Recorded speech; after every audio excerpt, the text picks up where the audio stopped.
بہت بڑا گھڑ ہے ساری ان چیزوں کا، لیکن چونکہ ہم بس ایک نیریٹو بلڈ ہو گیا اور ہم اس میں آ گئے، لیکن اب ہم نکل بھی آئے ہیں.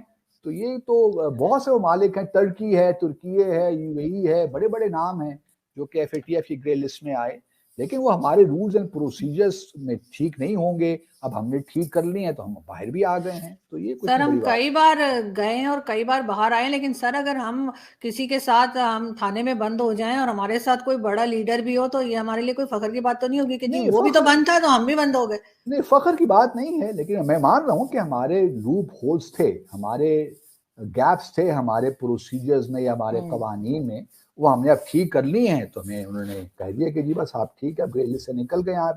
تو اس سے کیا ثابت ہوتا ہے؟ اس سے کوئی ایسی چیز ثابت نہیں ہوتی کہ خدا نہ خواستہ ہم کوئی بہت جو ہے دہشت گردی میں وہ ٹیررزم فائنینسنگ میں انوالو ہیں، یا بڑے حکومت لیول پہ منی لانڈرنگ ہو رہی ہے. ہمارے جو قوانین ہیں یا پروسیجرز ہیں اس میں کچھ سکم ہو سکتے ہیں، وہ سکم ہم نے دور کر دیے، اب ہم ان کو امپلیمنٹ کر رہے ہیں. اگر بھارت پاکستان کی نیت میں کوئی فطور ہوتا تو یہ تمام چیزیں نہ ہوتی، لیکن تو ایسی کوئی سر بات ہیلری نہیں. کلنٹن نے جو کہا تھا کہ اپنے بیک یارڈ میں اگر سانپ پالیں گے تو ہم ہی کو ڈسیں گے، تو وہ مطلب ویسے کہہ کے چلی گئی، وہ بھی انڈیا نے کہہ تو دیا کیا؟ دیکھیے میں نہیں کہہ رہا، وہ تو دیکھیے نا پولیٹیشنز ہیں، پولیٹیشنز اس قسم کی اسٹیٹمنٹس دیتے رہتے ہیں، تو ان چیزوں کو اتنا سیریسلی اور نہیں لینا سر جو چاہیے. اب ہمارے افغانستان میں دیکھیے، اگر افغانستان کی جو پاکستان کی بدقسمتی کیا ہوئی کہ ہم ایسے ایک ریجن میں ہیں جہاں پہ بہت مسائل ہیں. اب دیکھیے 1979 میں سوویت یونین جو پہلے تھا اس نے افغانستان پہ حملہ کیا نا. ہم نے تو نہیں کہا تھا کہ آپ حملہ کیجئے اس پہ آگے افغانستان پہ. اس کی وجہ سے ہمارے یہاں سے ریفیوجیز آئے اور آج تک افغانستان کی صورتحال پاکستان کو براہ راست اس پہ اثر انداز ہوتی ہے. پھر 9/11 میں مجھے آپ بتا دی کوئی ایک پاکستانی بھی انوالو تھا؟ ہم تو انوالو نہیں تھے، لیکن ہم ایک ایسی سچویشن میں گھر گئے ہیں جہاں ہمارے لیے بہت سی مشکلات پیدا ہوئی، اور بھارت نے اس تمام سچویشن کا پورا فائدہ اٹھایا پاکستان کو ڈی اسٹیبلائز کرنے کے لیے. سر افغانستان میں تو ہم نے ڈبل گیم کھیلی تھی نا، ہم ڈالر پکڑ رہے تھے امریکہ سے اور ساتھ ہم دے رہے تھے طالبان کا. اب وہی طالبان ہمارے گلے پڑ گئے ہیں، اب وہ کہہ رہے ہیں کے پی کے میں اٹیکس جو چل رہے ہیں، اور یہ ٹی ٹی پی بھی سر ہم ہی نے بنائی ہے، ورنہ تحریک طالبان پاکستان ہے نا، ورنہ تو وہ پی کے بجائے آگے آئی لگا دیتے اگر بھارت سے آئے ہوتے. لیکن سر ساتھ ہی چائنا جو ہے اس کے پروجیکٹس بھی تو ہماری وجہ سے ہی سارے فلاپ ہوئے، سارے کے سارے کرپشن کیسز، عاصم سلیم باجوہ اور کئی دوسرے نام ہیں جو پیسہ کھا کے بھاگ گئے. تو سر اس میں بھارت کا کیا لینا دینا کہ وہ سی پیک نہیں بننے دے گا؟ یہ تو ہمارے لوگ ہیں جو کھا کے بھاگ گئے، اور عمران خان نے ان کو بالکل کلین چٹ دی تھی کہ ہاں جی میں نہیں بالکل مطمئن ہوں. دیکھیے سی پیک میں تو ایشوز ہیں، جو ہماری ایکسپیکٹیشنز تھی اس کے مطابق وہ نہیں چلا، اور اس کی بہت سی وجوہات ہیں. ہمارے یہاں پولیٹیکل انسٹیبلٹی، دھرنے شرنے ہو رہے تھے، یہ ہو رہا تھا، وہ کچھ ہو رہا تھا، ہزاروں چیزیں تھیں جس نے اس پہ اثر کیا. لیکن بھارت نے اس پورا فائدہ بھی اٹھایا. دہشت گردی میں 16 دسمبر 2014 میں جو اے پی ایس پہ حملہ ہوا تھا وہ بھی آپ کو یاد ہوگا. تو ٹی ٹی پی تو مجھے تو قطعاً کوئی شک نہیں ہے، اور کلبھوشن جادیو کی کنفیشن اسٹیٹمنٹ آپ اٹھا کے دیکھ لیجئے کہ سر بہت زیادہ فنڈنگ ہوئی ہے ٹی ٹی پی کو، بھارت نے کیا ہے اور بھارت کرتا رہے گا. یہ نہیں ہے کہ بھارت چھوڑ دے گا، بھارت کے اپنے عزائم ہیں. اور اس وقت جو گلوبل ایک آرڈر نیا بن رہا ہے جس کی طرف ہم جا رہے ہیں، اس میں تو یہاں تک بھی کہتا ہوں کہ یو ایس بھی نہیں چاہتا کہ سی پیک آگے بڑھے.